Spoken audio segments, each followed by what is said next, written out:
Okay, so um, imagine this. You're on a really amazing vacation. Maybe somewhere, sun-drenched, humid, Mm-hmm. like the Caribbean. Mm-hmm. Paradise. Exactly.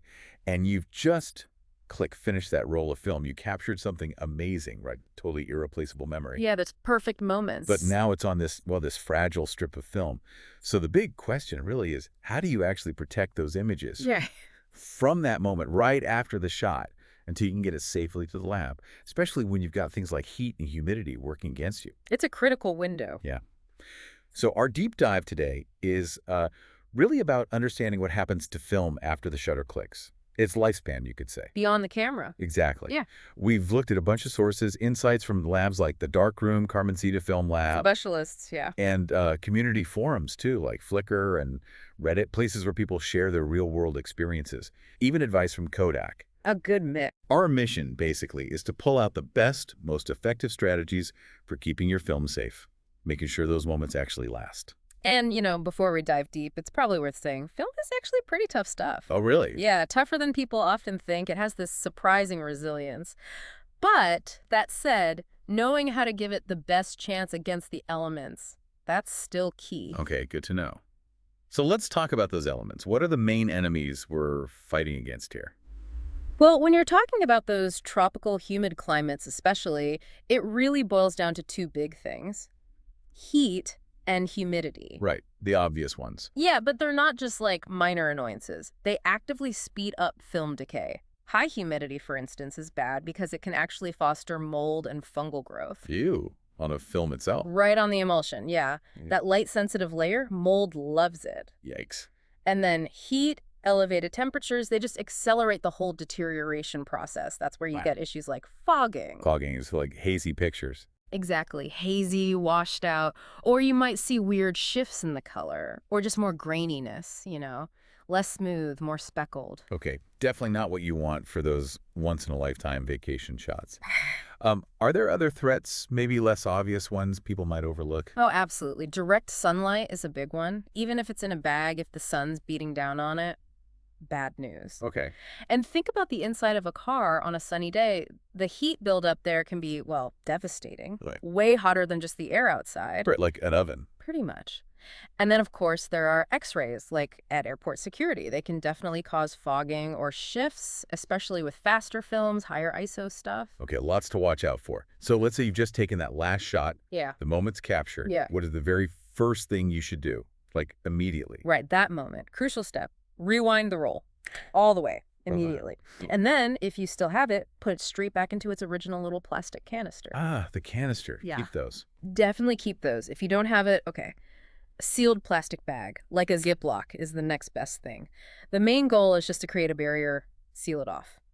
And I've seen this mentioned kind of like a secret weapon people talk about online. You mean the silica gel? Yeah, those little packets. Yeah, the humble silica gel packet. We saw a Reddit user put it really well, something like, put it in an airtight container in the fridge with a silica sachet. Okay. And that combo is great because the airtight container plus the silica gel actively sucking up moisture.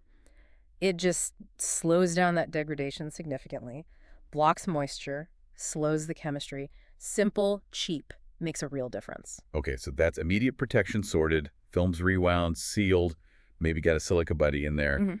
But what about, say, for the rest of the trip? Or maybe you shoot a roll, but won't develop it for, I don't know, a few weeks, maybe even a couple of months. Right, the short to medium term. Yeah, this is where it gets really interesting, doesn't it? What's the plan then?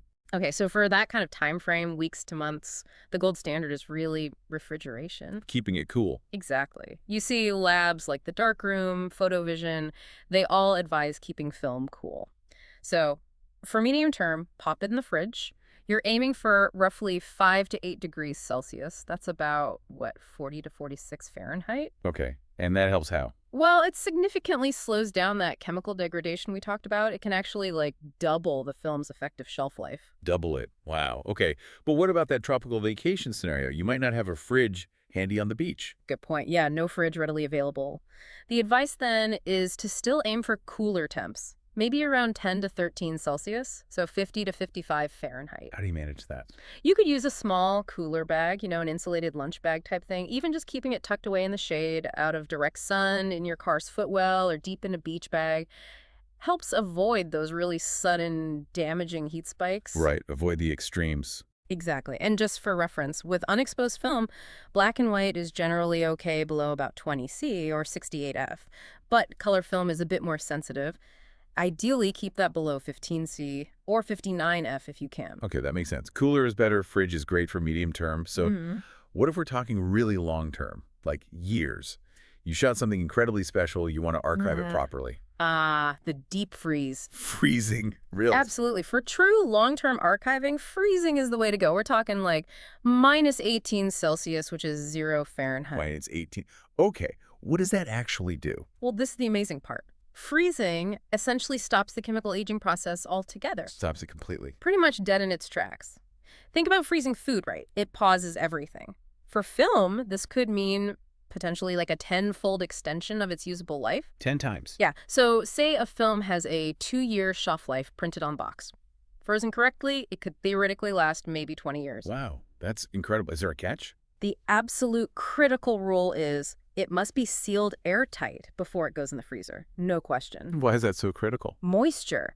Any tiny bit of moisture trapped in there can freeze, form ice crystals on the emulsion. Causing physical damage? Exactly. A whole different kind of problem. So airtight seal first, then freeze. Okay, airtight freezing for the long haul. Mm. Sounds almost like magic. Yeah.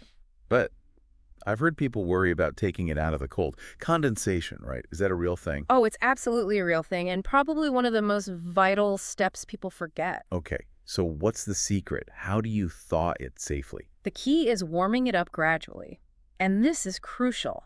You must keep it sealed in its canister or bag while it thaws. Keep it sealed while it warms up. Yes, because think about taking a cold can of soda outside on a hot day, right? Yeah, it gets wet immediately. Exactly. Condensation forms instantly. Same thing happens with cold film hitting warmer, humid air.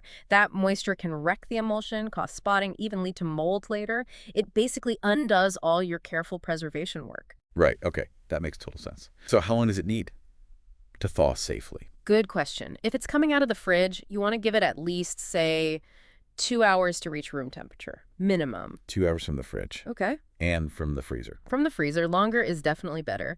Ideally, let it thaw overnight, or at least for several hours. Overnight, preferably. Yeah, I mean, for small formats like 35 millimeter, maybe you could possibly get away with 30 minutes to an hour in a pinch. But honestly, why risk it? More time is always safer to ensure it's fully acclimatized and there's zero condensation risk. Better safe than sorry with those shots. Absolutely. Okay, this is a fantastic info. So just to pull it all together for everyone listening, let's do a quick recap, like the essential playbook for film preservation. Good idea. Okay, so step one, right after shooting, seal those exposed rolls immediately. Ideally, pop in a silica gel packet too. Seal and desiccate. Yep. Step two, for short to medium term, think cool. Fridge at home is great. If you're traveling, use an insulated bag or cooler. Keep it out of the heat. Keep it cool. Got it. Step three, freezing. Only for the really long haul. True archival storage, years and years. And remember, Airtight seal first. Okay. Absolutely critical. right. Step four, and super important, the thaw. Warm it up slowly and always keep it sealed while it's warming, no peeking early. Patience is key there. Prevent that condensation. And finally, step five, Yeah. just generally avoid the obvious film killers, right? Direct sun, crazy heat inside a car, and those airport x-rays if you can. Avoid the big threats. Simple as that. Yeah.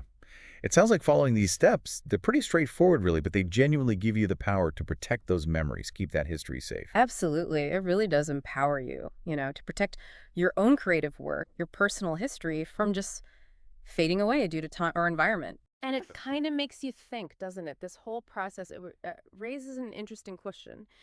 If understanding how to preserve physical film helps us protect our tangible past, what does that maybe teach us about how we might consciously preserve other kinds of memories, our digital stuff, or even just the stories we tell ourselves? How do we keep those safe for the future?